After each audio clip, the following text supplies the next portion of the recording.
এটি লাল, তরল আর দেহের মধ্যে সব সময় বয়ে চলে। রক্ত ছাড়া আমরা বাঁচবো না। কিন্তু এই জীবনদাতার পরিচয় নিয়ে প্রশ্ন আছে। এটি কি শরীরের তরল, নাকি অঙ্গ, নাকি তরল যোজক কলা? কিছু রক্তের গ্রুপ একসাথে মেলে, কিন্তু কিছু আবার মেলে না কেন? তবে নিশ্চিত যে রক্ত ছাড়া আমাদের দেহের পরিবহন ব্যবস্থা ভেঙে পড়বে। এটি পরিপাকতন্ত্র থেকে পুষ্টি সংগ্রহ করে। গ্লুকোজ, মিনারেল, ভিটামিন, প্রোটিন ও ফ্যাটি অ্যাসিড, এবং সেগুলোকে সমগ্র শরীর জুড়ে পৌঁছে দেয়।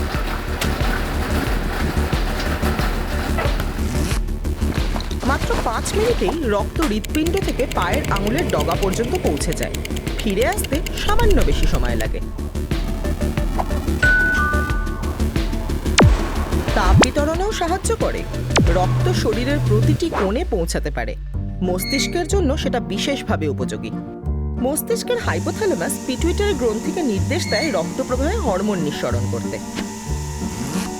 হরমোনগুলো মস্তিষ্ক থেকে শরীরের অন্যান্য হরমোন গ্রন্থির জন্য বার্তা বহন করে। এতে মস্তিষ্ক অনেক ধরনের শারীরিক প্রক্রিয়া নিয়ন্ত্রণ করতে পারে, যেমন বৃদ্ধি, যৌনতা ও রক্তচাপ। শরীরে অনেক অক্সিজেন দরকার। রক্তের তরল অংশ প্লাজমা এটা একা সামলাতে পারে না। এখানেই লাল রক্তকণিকার গুরুত্ব। এদের সংখ্যা 2000 কোটিরও বেশি এবং সারা দেহে অক্সিজেন পরিবহন করে।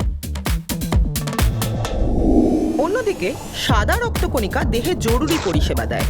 কোনো কোষ আক্রান্ত হলে প্রোটিন নিঃসরণ করে সংকেত পাঠায়, আর সেটা পেয়ে সাদা রক্তকণিকা দ্রুত সেখানে পৌঁছে রোগ জীবাণুর সঙ্গে লড়াই করে। আর আঘাত পেলে রক্ত নিজেই প্রাকৃতিক ব্যান্ডেজ তৈরি করে, প্লেটলেট বা অনুচক্রিকা নামে ছোট আঠালো কণিকা দিয়ে। আরও একটা দারুণ ক্ষমতা আছে রক্তের। আলাদা আলাদা অংশে ভাগ করা যায়, আর অন্যকে দেওয়াও যায়। শরীরে প্রায় 5 থেকে 6 লিটার রক্ত থাকে। প্রতি মাসে প্রায় 1 লিটার রক্ত তৈরি হয়। তাই রক্তদান করতে পারি। প্রতি বছর দান করা রক্ত লক্ষ লক্ষ প্রাণ বাঁচায়।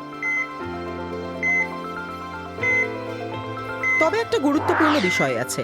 রক্তের ধরন এক নয়। এটি নির্ভর করে লাল রক্তকণিকার উপর। ওদের গায়ে থাকতে পারে এ বা বি অ্যান্টিজেন, দুটোই বা কোনোটাই নয়। কখনো অতিরিক্ত রিসাস প্রোটিনও থাকে।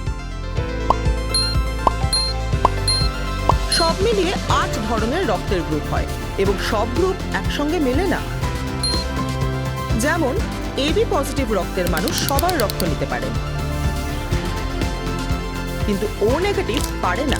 তারা শুধু ও নেগেটিভ রক্তই নিতে পারে, না হলে রক্ত জমাট বেঁধে যাবে, যা অত্যন্ত ক্ষতিকর।